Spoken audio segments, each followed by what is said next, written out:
Okay, so picking up where I left off, I want to get into sort of one of the last ways that people commonly explain this notion of our critique changes the way that you evaluate the debate.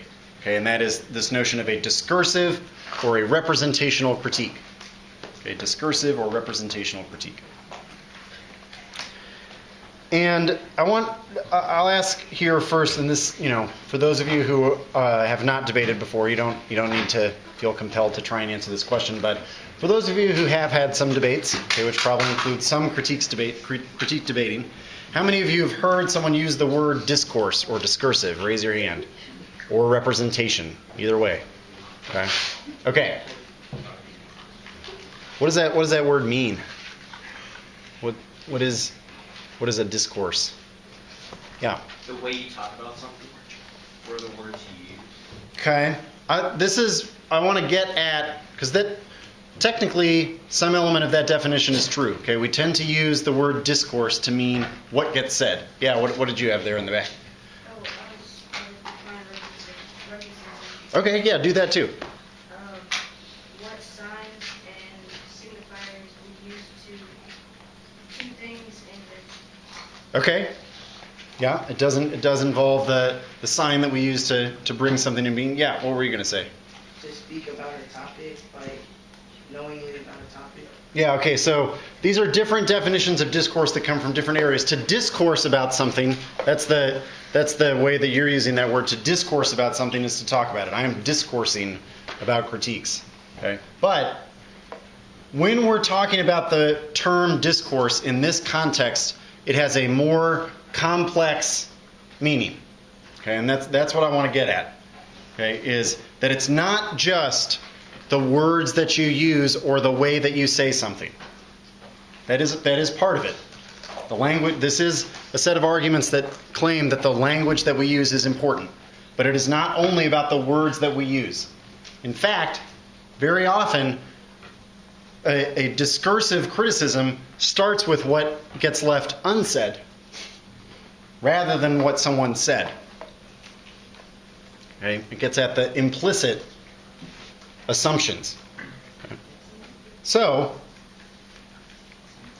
if it's not only language that matters, right? It's not just the way that we say things. Okay? It's not just how we say them. Okay? This is instead a set of arguments that proceeds on the idea that we can't get outside language. It doesn't mean there is nothing but language, just that we can't get outside of it. Okay? So a lot of times, okay, you'll hear an objection to sort of the notion that discourse or language is important with like, well, this table or this podium is solid. It doesn't matter what word I use to describe it, it's still there, right? There's a material reality. True. Okay?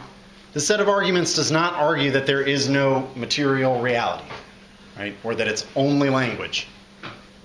Okay? It is that you can't get outside of language. That's very different. Right? It's just that any time that we're dealing with the world, we are dealing with it in a way that is mediated. Okay? Right? Media, between. There is something between us and what we are encountering. Okay? And that's language. So, this involves a criticism of the idea or the concept of objectivity. Okay, what does it mean for something to be objective?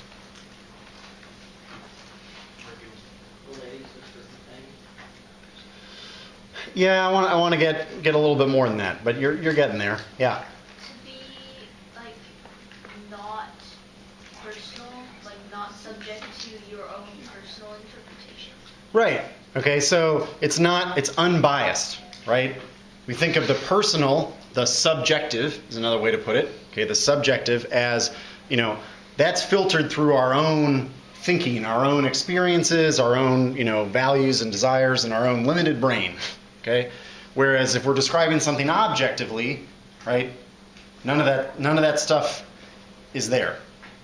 Okay, this gets to a very basic divide that's sort of classic in Western philosophy between an object, okay, a thing, and a subject, okay, the knower, the perceiver, okay, the speaker. So, a criticism of objectivity, okay, this idea that language is important, that we can't get outside of language, right, is that there's no way that we're going to encounter the world in a purely objective fashion.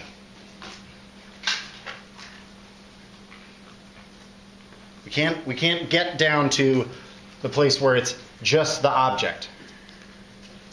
There's language, there's the describer, there's the subjective, okay, is always there. It's always part of what's happening.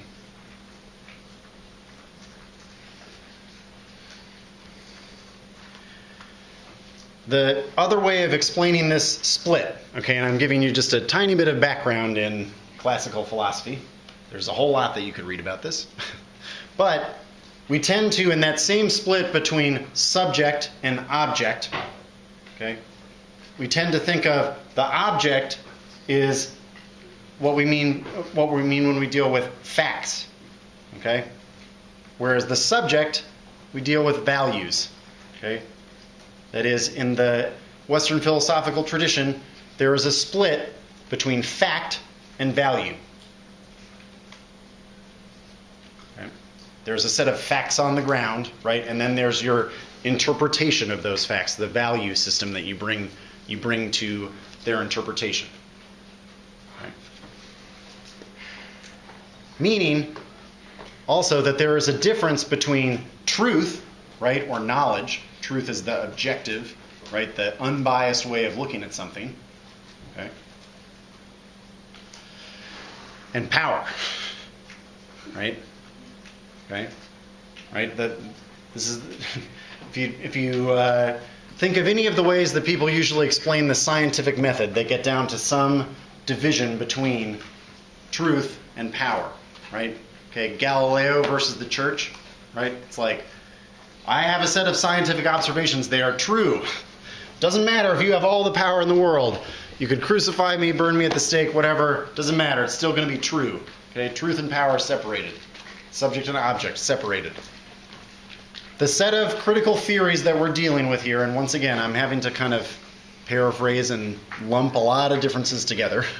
But, okay, when we're talking about discursive or representational criticisms, usually it's a mode of thinking that says that strict divide does not exist. The guy Foucault that we read that first card from, okay, Michel Foucault, he had a way of explaining this, which is that rather than a separation between subject and object, or fact and value, or knowledge and power, okay, the two are combined.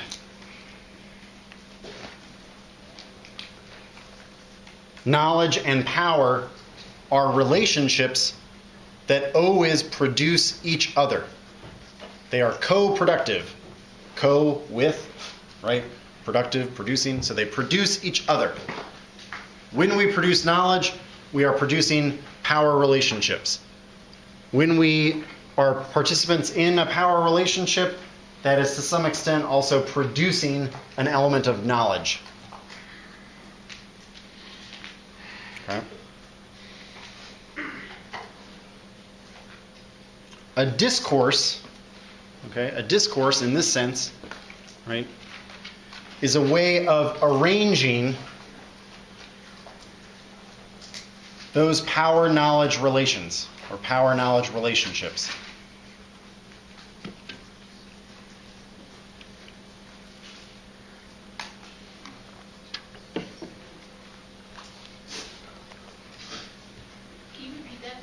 Yeah, a discourse is it. We're about to read a card that has a good definition of discourse. So, okay. One thing here might be another way to think about it, or important, is that, okay, rather than describing reality in some sort of objective sense, okay, different discourses constitute or produce what we think of as an object. Okay, I'll try and ground this a little bit in thinking about a 1AC. A 1AC, okay, when you make a claim about uniqueness, okay, or you make a claim about causality, right? A causes B in our advantage. Okay? You're making a set of descriptions that you tend to treat as objective, right? They are factual. It's a set of observations about the world, right? That's the way the 1AC, when you read a 1AC, that's the way that you want your opponents and your judge to think about it, right? It's like, it's not just something they made up.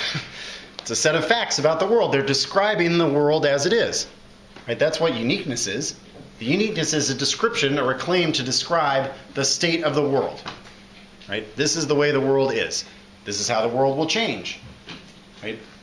We tend to think of those as being descriptive, meaning that they're intended to be taken as objective. See how that works? Right? It's like, I read the 1AC, but I didn't make that stuff up. I'm transmitting information about the world to you. Got it? Okay. If instead we treat the 1AC, okay, as something that is produced in part by particular discourses, right, or ways of organizing those knowledge and power relationships, suddenly the 1AC doesn't just reflect that reality, okay? It helps constitute it. It brings it into being in a certain way. It's a set of active choices or constructions. It's not just a reflection, right? Think about the difference in those terms, right? Reflection, where does that come from? What's the thing that reflects something? A mirror, right? It's exactly the same, right? It just reflects it as it is, okay? Right? It's intended to be it's a mirror image of reality, right? If instead it's not a reflection, it doesn't reflect reality, but helps constitute it, it helps build it, that means you're in there making those choices about the way that we help explain and make the world. Okay? And we're all making those choices, really, at all times. Do we all have equal ability to help name or make the world or shape the world in a particular way? Maybe. Okay, I kind of like the maybe answer. Okay, I kind of like the maybe answer, but I'm asking, in terms of the way that you encounter the world that you're a part of, would you say that generally all of the people that you encounter have generally an equally respected ability to name and sort of describe what's going on in the world? No, probably not. Okay, so this is in part that gets at some of the reason that Foucault was interested in describing the connection between knowledge and power. Right? The ability to constitute or name, bring something into being in a particular way, to name certain things a problem, right? To name other things as the solutions to those problems. That also involves power. It is never something that's just innocent. It's never just a description. So, to get at this a little bit more, this notion of a discourse, I want to look at this third card that's in the document that you have up in front of you. Shapiro 92. People see this card? Okay. We're gonna walk through it. The discursive practice, okay, in spatial arrangements is rarely available. Oh, I didn't underline this, but it's rarely available as part of political understandings because in most contemporary policy talk, okay, so we're in the realm of policy talk, right? Talking about policy. Policy talk, the shape of the arena within which policy is conceived is taken for granted, right? There's that idea again of taking something for granted. Okay, so there's a scaffolding, there's an arrangement, the way things are distributed that is taken for granted. We don't talk about it when we talk about policy, right? There are a lot of, when you bring to the table your offshore wind 1AC, there are many, many, many, many things that go into making that 1AC make sense that never get talked about, right? They are assumed, they are taken for granted, right? These are not an audible part of policy talk. They exist at a silent level. Okay, once again, getting at the way in which discourse is not just about what you say, but sometimes about what you don't say. Okay? At a silent level, a series of power inscriptions, that do their effective work without being read.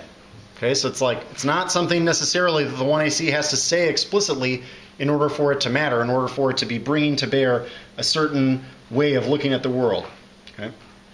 Without being read. They belong to a political rhetoric that is implicit in society's practices as part of its ground plan. Okay, lots of architecture metaphors here, like that scaffolding thing. Okay, which situates. What does it mean to situate something? Somebody raise their hand. Give me a situate definition, Ryan. To put it into place. Yeah, put it in a particular spot, right? A lot of times, by the way, just as a heads up for those of you who sometimes have trouble reading through this type of evidence or this type of card, a lot of the phrases or words that you will encounter that are especially difficult are either nouns that have been made into verbs or verbs that have been made into nouns. Okay? When that happens, just think about the way that you're more used to seeing that word, right? Instead of a situation, situate, right? To put in a particular spot. Okay? Situates a set of eligible speakers or actors who can produce meaningful and effective policy utterances and actions. Okay?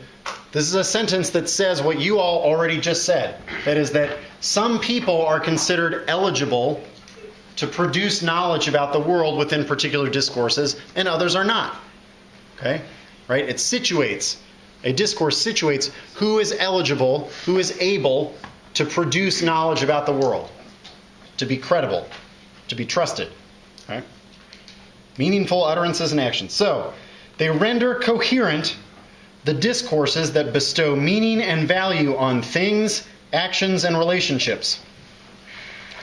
There are good reasons to resist this naturalizing of space. Naturalizing, there's another one. Okay? What do we think that means? To naturalize something. Okay, to make more natural. In this case, what does that mean? What does it mean to think of something as natural? Pure. Simplest form. Simplest form, pure, yeah, maybe. If you're just like, oh, that's human nature. The way it always sort of. Yeah, the way that it is, right? It just, we get, once again, that idea of being taken for granted shows up, right? To naturalize something is to make it seem part of the natural order, right? Just the way that things are. They have to be that way. Okay? There are good reasons to resist this naturalizing of space, so don't treat this set of arrangements as natural. Okay? Careful attention to the irredeemably, so must be contextual contribution of a speaker's situation to the meaning of utterances should provide a clue. Fancy way of saying, depending upon who's doing the talking, right, and their position, right, that always provides a clue as to what they are likely to say, what they are able to say, right, their role. That gets at that whole role of the judge, role of the ballot thing that we were talking about earlier too. Okay? The meaning and value, right, there's that meaning and value not as separate, right, or description and value not as separate but as together. The meaning and value statements confer are inseparable from the mapping of persons within which the statements are deposited. Intelligibility is intimately connected to standing. We'll get at that one in a second. Those who use a discourse. Well, actually, I want intelligibility. What does it mean to be intelligible? To be intelligent. To be able to understand. Okay, right? If I am able to understand something, it is intelligible to me. Okay? It is intelligible to me, so I'm able to understand it. So, ability to understand is intimately connected to standing. Where you are, the position that you occupy, has a great deal, always has an effect on both what you are able to understand and whether or not you are able to produce knowledge that is understood by others. Okay? Those who use a discourse, okay, and here we got a definition. Pay careful attention to this one. Those who use a discourse, an institutionalized practice through which meaning and value is imposed, reaffirmed, and exchanged. Okay, I like that definition of discourse. A discourse, an institutionalized practice through which meaning and value is imposed, reaffirmed, and exchanged. Institutionalized, what does that mean? Put into place without question. Not necessarily without question, right? What? Give me an example of an institution. Okay, the government is definitely an institution. Okay. High schools. High schools, they're an institution, right? Okay, so an institutionalized practice, so something that gets done again and again a certain way, right? It's an institution. Okay, an institutionalized practice through which meaning and value is imposed, reaffirmed, and exchanged. Meaning, okay, that we develop habits and particular ways or places for distributing who can produce knowledge. Okay. Those who use a discourse, and this is finishing up that sentence, generally fail to discern the historically developed, presupposed practices that ventriloquate. Okay, that's another semi-made-up word. Okay, what's a ventriloquist? Yeah, you're speaking through. Yeah, right. Speaking through the puppet. Okay, ventriloquate themselves through the discourse. Okay. That ventriloquism metaphor is in there for a reason. Okay. Usually, we think of ourselves as the author of what we say and believe. Right? It's like I am who I am, and I can say to you what I want. Okay. This is a perspective that says those roles, those possible, and this is, right, we tend to think of ourselves, I talked about that subject-object divide, we think of ourselves as an individual, a subject, okay? Instead, this is an approach or a mode of thinking that approaches it as a subject position. You are not a beautiful and unique snowflake. Instead, you at different times occupy a position or a role that permits you to say certain things. It makes certain things that you might say intelligible or not. Okay? So, a discourse, an institutionalized practice through which meaning and value is affirmed.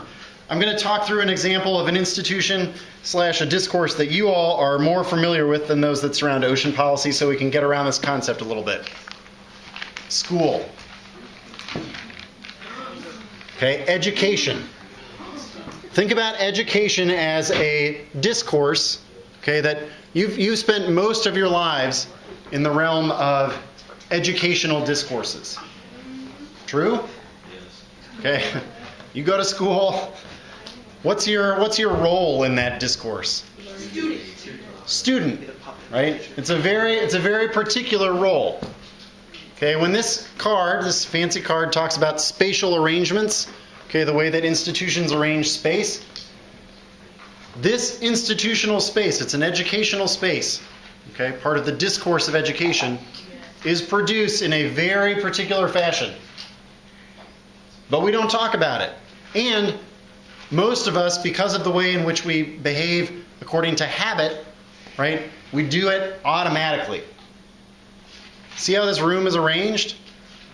Who's the teacher? You are. Okay? You see how everything is designed to make sure that you all listen to me, right? It's like you have your rigid chairs, you can't turn them away, right? It's like your eyes are focused on me. Now, that doesn't necessarily mean that that's a bad thing. I'm not suggesting that you stop listening to me. In fact, I would very much appreciate if you keep listening to me. But think about the way in which, as part of a discourse of education, okay, a classroom and the roles that we occupy are built to define eligible speakers and actors, right? You expect me, when I'm talking about this set of arguments that I've spent a long time, teaching and or debating, right? That I have information that I'm going to transmit to you, right? In your role as students, your job is to answer the occasional question and kind of, keep participating in the lecture, but you're not producing the lecture, right? It would be very strange, right, if somebody stood up and started talking and yelling and just interrupting the whole thing.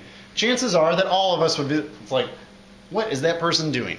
Do they not understand that they're supposed to be sitting quietly and listening, right? It is a habit that is built in to the discourse of education. Okay? Let's imagine, okay, that instead of talking from the front, I walk back here.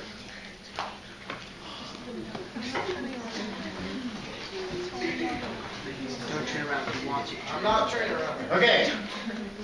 I have changed the set of not only knowledge, but power in this space. I am looking at all of your computer screens. For one, right? Many of you probably immediately hit your GChat window or the World Cup game that you were watching, whatever it is. Whatever it is that you were doing that you didn't want me to see, right? Because knowledge and power are connected. You all know from being participants in the discourse of education for most of your lives that if I know that you're doing something that you're not supposed to, that you might be subject to punishment, right? Kirk, that person has a work detail. They were watching the World Cup during my lecture.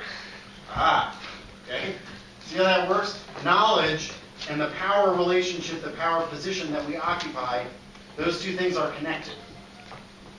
It's also connected to the way that the institutional space is designed.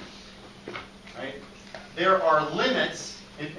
Imagine now for a moment that I gave the whole lecture like this and everybody is like, right?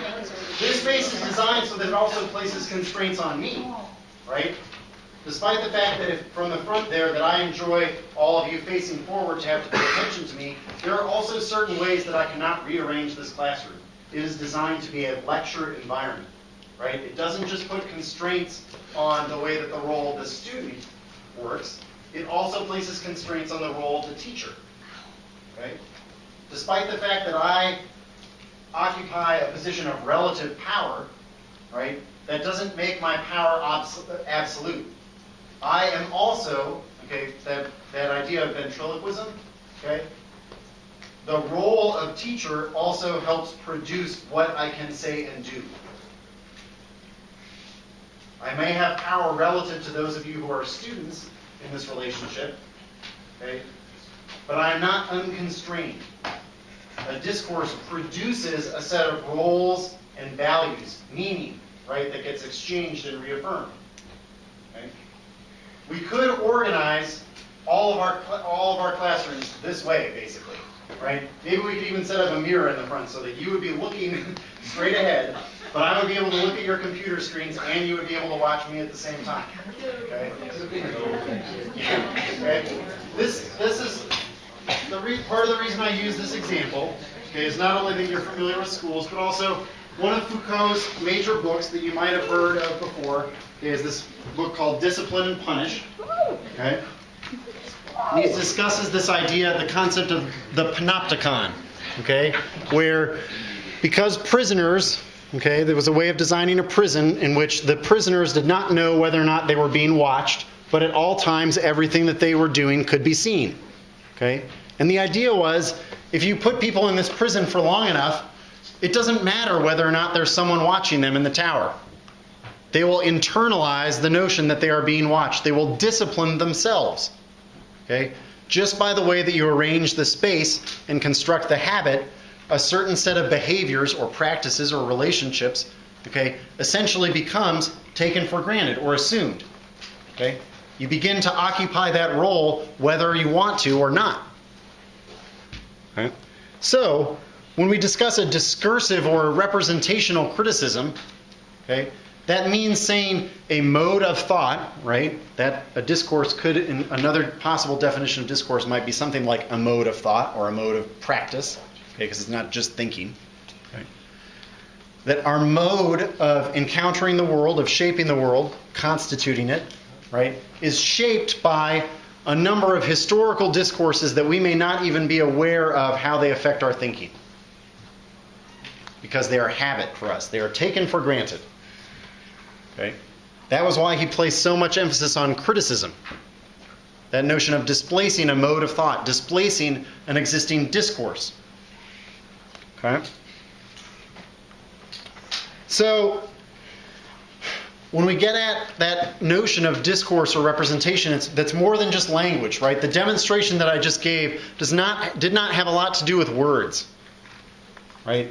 It had a lot more to do with, excuse me, the way that we build in certain elements of that power-knowledge relationship into how we approach a basic problem like education.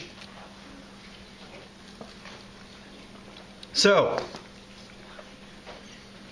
in changing the debate, in making your argument a discursive criticism or a criticism of a particular discourse, your link arguments would be examples of places in the 1AC that make it clear, Okay, that they are drawing on a particular discourse, a particular set of power knowledge relationships. Okay?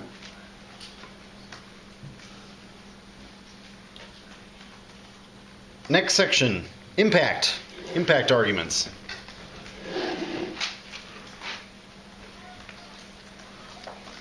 Okay, impact arguments in a context of a critique, okay, rely on the type of world created by the affirmative's advocacy or choices, right? Since we've already said that affirmatives, or a 1AC, right, creates or constructs the world through advocacy, right? It doesn't just describe it, it helps bring it into being in a certain way. Okay. What we're arguing about then is the desirability, ethical or political, of constructing society in that way, of reaffirming a particular discourse, right? Here's the other thing that gets at the sort of that changed notion of uniqueness as well for both a link and an impact, okay? For both your link and your impact, neither one are unique, right? Is this classroom, right? This classroom is not a unique classroom in terms of the discourse of education, right? Okay, but in terms of the practice or the importance of criticism, okay, it may be because so often we don't think about the way in which the discourse of education, okay, constructs the world around us. That might make it more important, okay, rather than less, to point out the ways in which a 1AC participates in things that we take for granted. Right? The impact argument doesn't have to be unique in the sense of only if we do this plan or only if we advocate the 1AC in this way does this appear, right? Because built into that notion of discourse, that word reaffirmed, right? This notion of habit, criticism is in part about interruption, interrupting that set of habits, changing what gets taken for granted. Instead of uniqueness, okay, we have the importance of interruption or the importance of criticism. Your impact argument, while not unique, okay, reflects that larger structure, okay, framework, discourse, whatever it might be. Okay, it could be something as broad as capitalism, right? Or as broad as technological thinking, okay? That so long as that remains taken for granted in our society, so long as it is not criticized or challenged, okay, it will continue to have a set of negative effects. So instead of arguing the impact in terms of only if the affirmative will this happen, you sort of flip it around. It's like the affirmative strengthens or, constructs the world according to this mode of thought, mode of being. Could be, like I said, broad things like capitalism, development, some of these broad conceptual relationships, right? And unless interrupted or criticized, that way of being in the world produces this set of negative effects, and that's your impact argument. Can you repeat that one more time? Okay, so instead of thinking of it as only if the plan occurs will this impact occur, right? Your link argument is an example, okay? So the affirmative participates in the discourse of development, right? Okay, that's our link argument. Okay, here's where in the 1AC. Impact. The discourse and the institutions of development help produce hierarchy, poverty, inequality, ecological destruction. Okay. Now, and this is where we get to our final step, an alternative, right? The practice of criticism or of interruption is necessary to stop the destructive consequences of that discourse or that system. So the practice of Criticism. Criticism or critique is a verb. It's an action. It's something you do. So, the way that you explain alternative arguments, and this is our last section, okay? I already said you don't have the stable status quo or a counterplan for comparison, right? Instead, I want you to think about criticism as an activity. Okay? An alternative ought to illustrate, okay, it ought to make the judge, instead of just, we have an alternative, I think if you're doing this right, judges tend to have a moment of thinking about an area that they had taken for granted differently. Okay? Hopefully, it seemed like people kind of thought that moment of walking behind y'all and talking about the discourse of education and figuring that out was kind of interesting, right? Thought-provoking, hopefully. Okay? That kind of moment as an interruption, okay, or an act of critique, okay?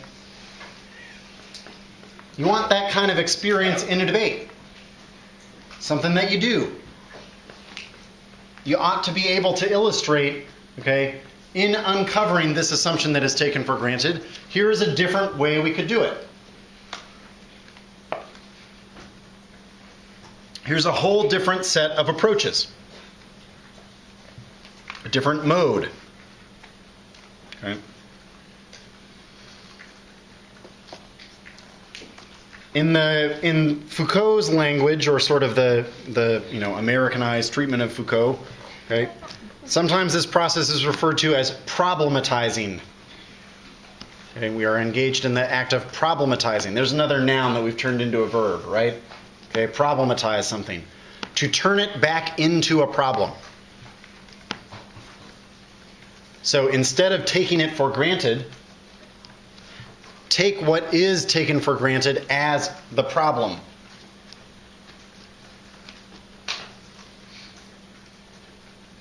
That also fits in with our nice little, the importance of kind of redefining the affirmative's impact area, right? What they take for granted, maybe that's the problem, rather than what they've identified as the problem.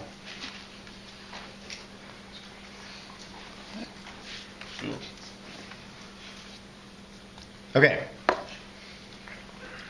So those are my sections. I want to now spend. We've got. I'll push us a little bit because I'm like that. Everybody in the lab can tell you.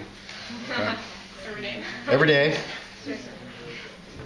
But hey, what else are you going to do? Okay. I've pasted in that document. Okay, there should be. I hope that I saved it correctly. Is there the 1NC below those cards? Yeah. Okay. I want you to go to the second card in that 1NC first. Okay. Steinberg? Yeah, Steinberg. Okay. Because this is a card that applies that concept of discourse, okay, to oceans policy and development. So instead of talking about it in the abstract or in the context of education, I want to talk about it a little bit in terms of oceans and development. Okay. We'll read through this and see if we can get it. Okay. Representation. Oh, there's that word again. Okay. Representation, and it's defined here. The process by which social meaning is transmitted, okay, among individuals through literary creations, visual images, and other media. Okay. Representations in law, cartography, literature, public policy, right?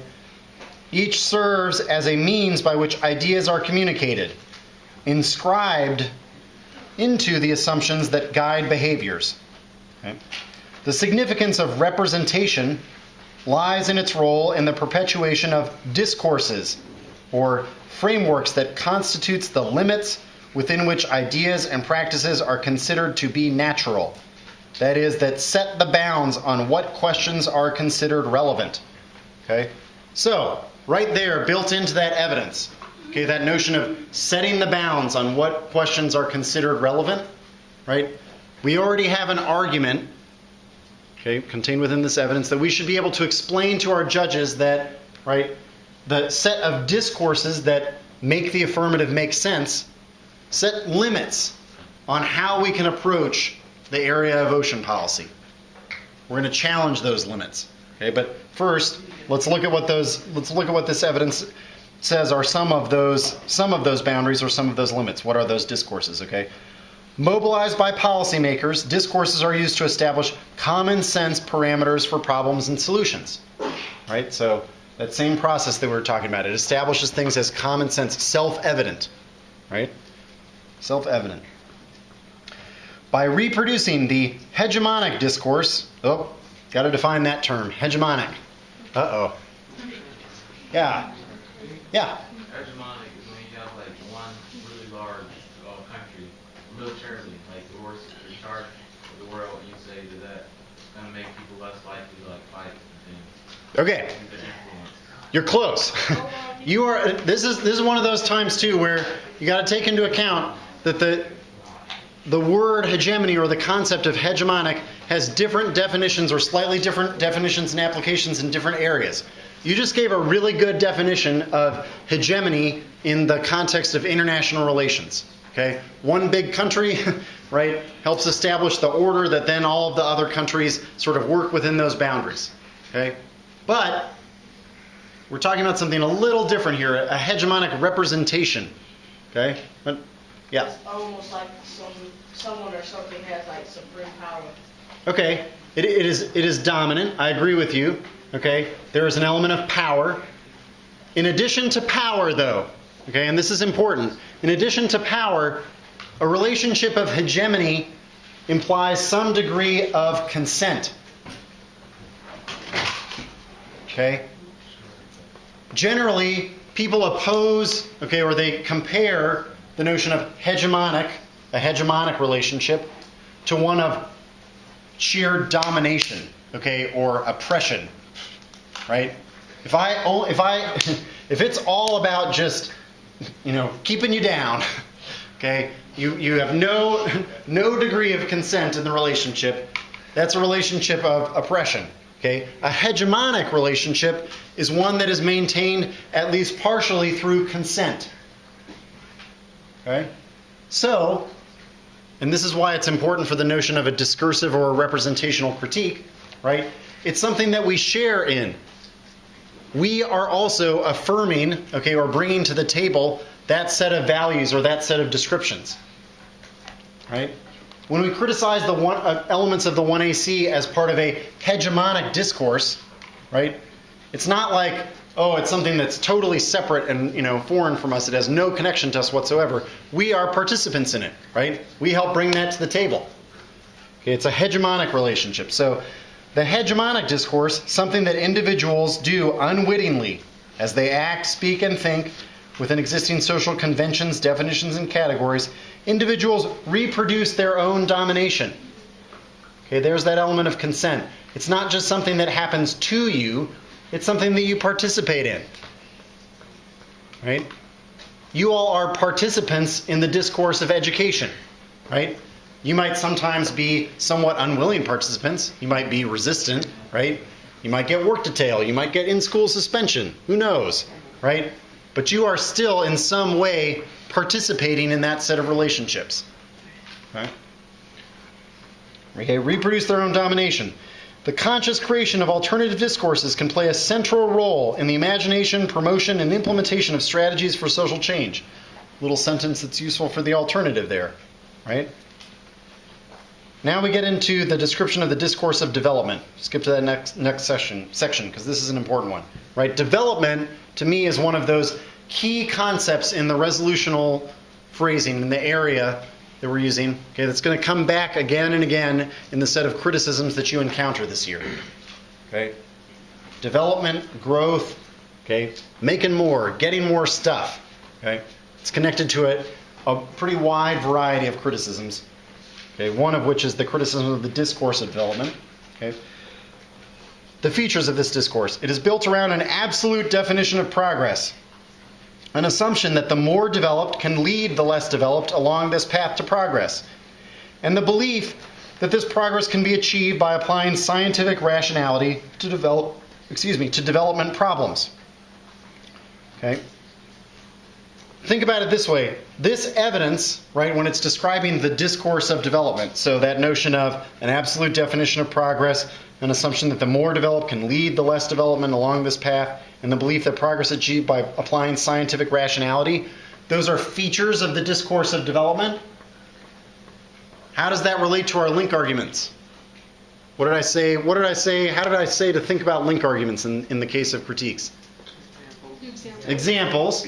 Okay. So, if these are features of the discourse of development, our link arguments would include pointing out places in the 1AC where either there is an absolute definition of progress, right? The belief that advanced countries lead other countries along that definition, or that problems are solved by the application of scientific rationality to the set of problems we face. Does offshore wind development meet any of those criteria? Somebody take a stab at this. Give me a link argument. Yeah. Like, it's scientifically rational to develop oceans. Like you would say, like, you have, like, I don't know, like an ecofeminism case, and then the other person would be like, well, hey, like. Now, okay, you were good in that first part. Now you're bringing in a whole bunch of other stuff. I'm just talking about this evidence. Think about the 1AC in terms of this evidence. Where does yeah. It's like it's talking about how there's a problem and how we can fix it by bringing in new technology, which is using the scientific thinking to solve that problem of energy, lack of energy. I think you're definitely getting at something there, right? It is the application of scientific rationality in the sense like, here's this set of technological tools that we can use to produce energy differently. Another way that I might think about that, if you read a couple of those 1AC cards sort of through this lens again, okay? Think about the way in which it makes, some of those 1AC cards make very precise, okay, semi-scientific predictions about here's the sort of level of power demand that the U.S. will face. These are our scenarios that we've plotted out according to a science of economics and growth, right? Economics claims to operate in a scientific fashion, a set of predictions that are more or less accurate because they can be tested as hypotheses, okay? The science of economics says basically, right, the U.S. will demand this number of gigawatts of power. Here is the sort of set of, if we develop offshore wind resources and sites as resources to apply this set of techniques, we'll be able to produce this much power. This much power assures the level of growth that the U.S. is going to experience, but produces fewer emissions, right? That is a very particular way of approaching the problem of climate change. If we define it as one of development, we have not yet reached a level of growth that is environmentally sustainable, so we will apply the techniques of environmental economics, green technology, sort of pro-growth strategies to arrive at that place. Okay? An alternative mode to that might be to challenge the assumption that we need development and growth. Okay? A mode that says the problem is not production, right? It's not that we're producing it using the wrong set of technologies. The problem needs to be thought of instead as one of consumption. So it's not we need to make more and different and better stuff. It's that we need to point out or to challenge the assumption that more stuff is going to get us where we need to go. The problem is one of consumption. Okay? That's just a brief little example of a way that I think that you can apply. So, and I've included in that file links to wind energy and renewables and some of the other specific links to the affirmative. But you want to think bigger. It can't just be about the plan. It's got to be about the ways that the 1AC builds in assumptions about why the plan is a good idea, right? Or why we ought to respond to policy in this, or create policy in this direction or this way, right? Yeah. Okay, so is the argument then behind development discourse that the reason why it's bad is because you shouldn't always want to get better and better and reach these goals, and instead you should you should just challenge if we need that much, and if getting better and better is a good thing? That gets at it, okay, but what's the main argument behind development discourse being bad? Okay, so one way to, and this then transitions into from explaining the link to explaining the impact, right?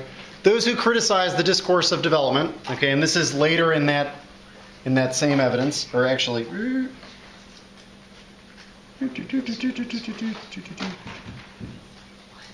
oh, really? Okay. Here, to explain the impact, we'll talk about the bottom of that first card, okay, that Jacques card. Okay.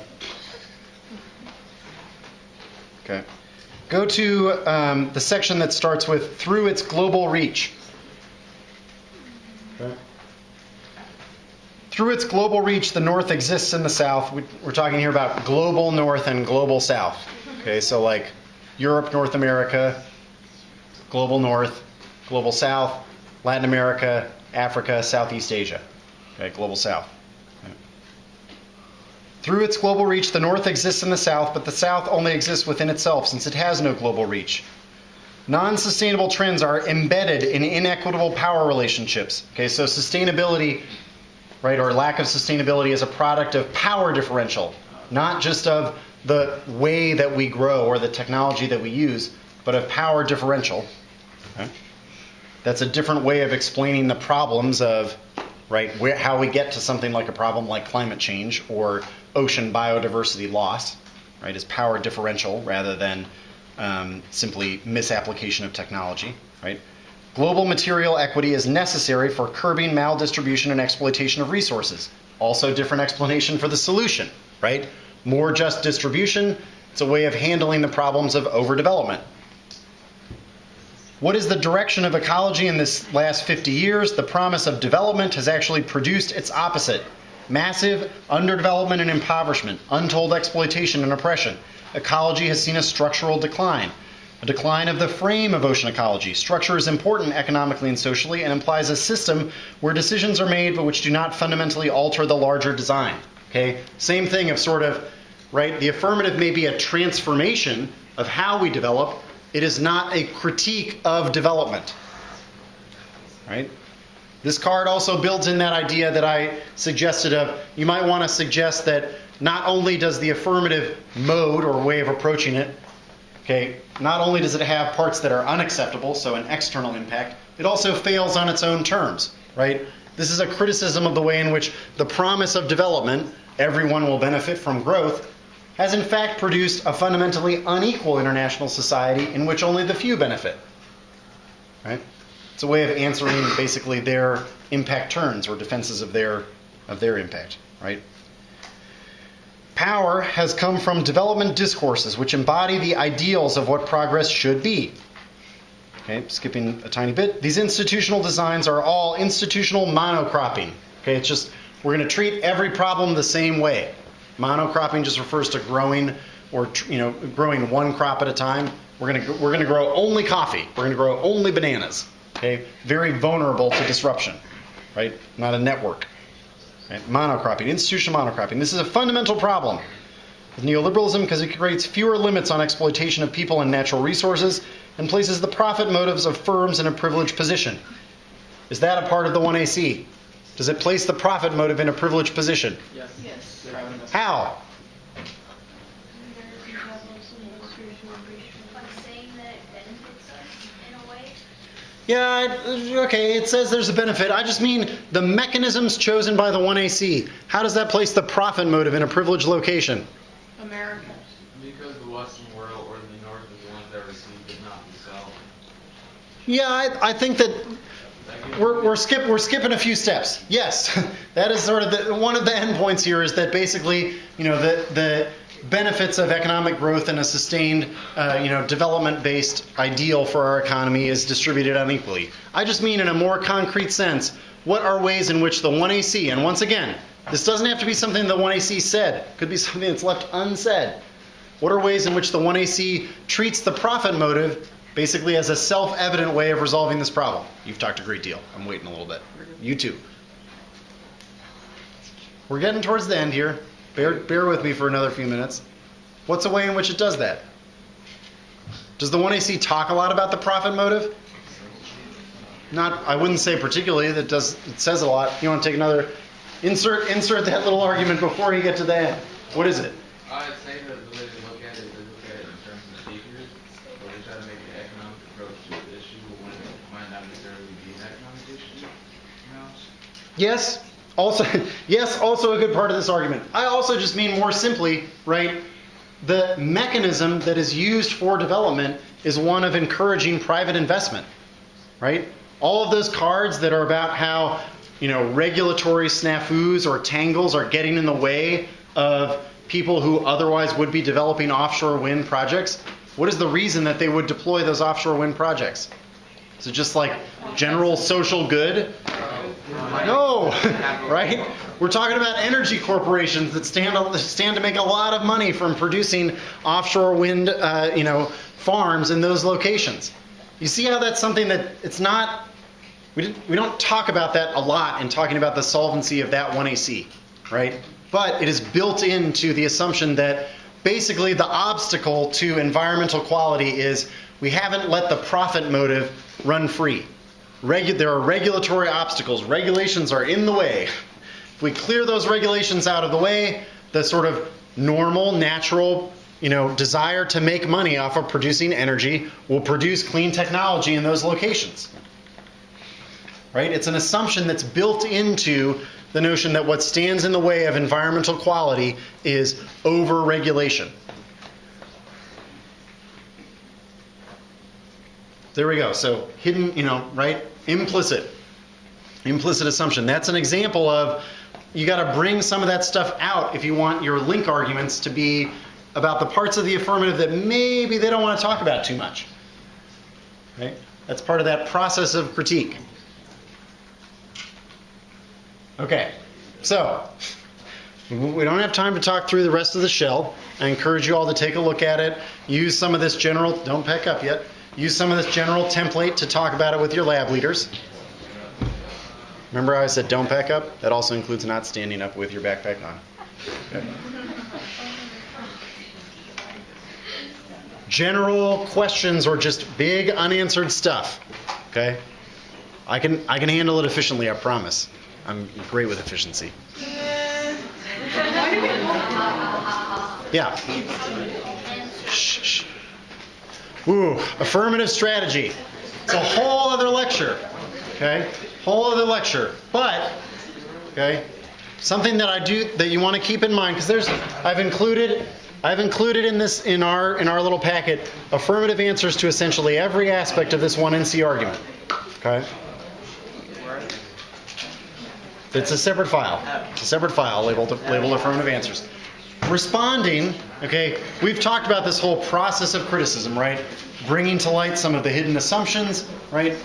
I would say, in general, one of the affirmative strategies that people don't think enough about is defending the set of assumptions that are being criticized, okay? There are defenses of the approach of green growth in our affirmative answers, right? It's like, oh, many people have criticized our over-reliance on technology and growth. Well, here is why we make the assumption that growth is generally beneficial and in fact will help us resolve environmental problems, right? So your affirmative, oftentimes, okay, we already pointed out that it's like the AF is used to talking about sort of the little concrete details of implementation, right? This is what the plan causes.